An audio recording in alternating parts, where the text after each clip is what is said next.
Unlock your potential today at skillbakery.com. Now in this one, we'll learn how we can leverage SolidStart's server actions to enable single flight mutations.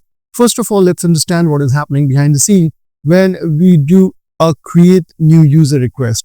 So whenever we are calling create new user, we are entering first name, last name, and age. So over here, you can see that when we click on the create user, we send this request to our API users, and which is a post request. And over here, the payload, you can see that we have entered first name, last name, timestamp, age. And once the user gets created, we are then redirected back to the home page or the index page.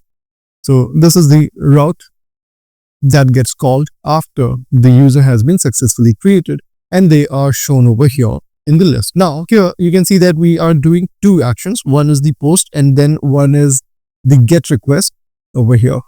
And we can minimize this to a single request directly. And that is what we will be exploring over here in our code. If you take a look at the storage method, user.ts, we have this add user method, which was just adding the user and then returning it. Now what we have done is we have changed few things over here. The method is now supposed to capture form data instead of the user model. So now we are taking form data and then converting it over here into the user object.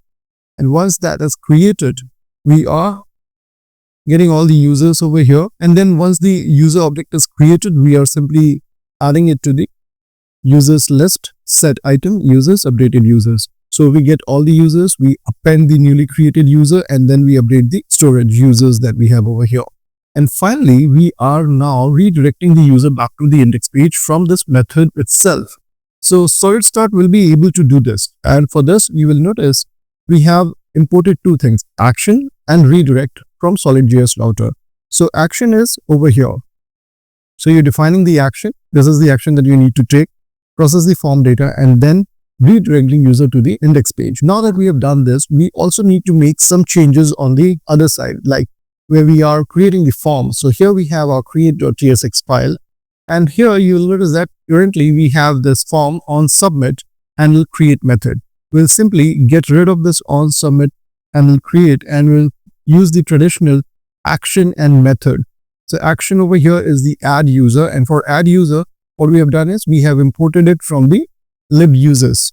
Now, once we have this doesn't make any sense now because we are not using it.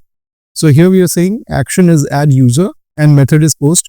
And that's the reason why when we updated our add user method over here, we created this form data as the input for this particular method add user instead of the earlier user object.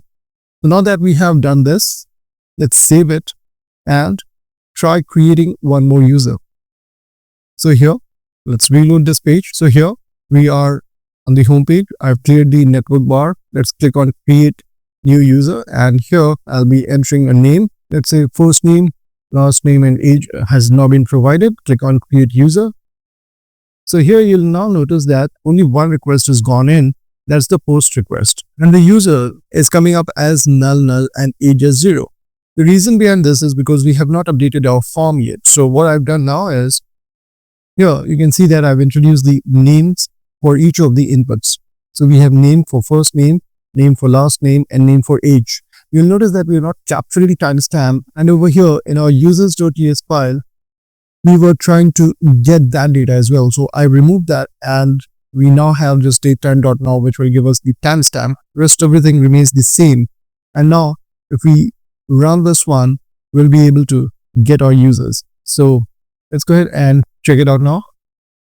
We'll click on this create new user and we'll enter Andrew Simpson, age 41, and then we'll click on create user. And there we go. We have our user created, Andrew Simpson, with age 41.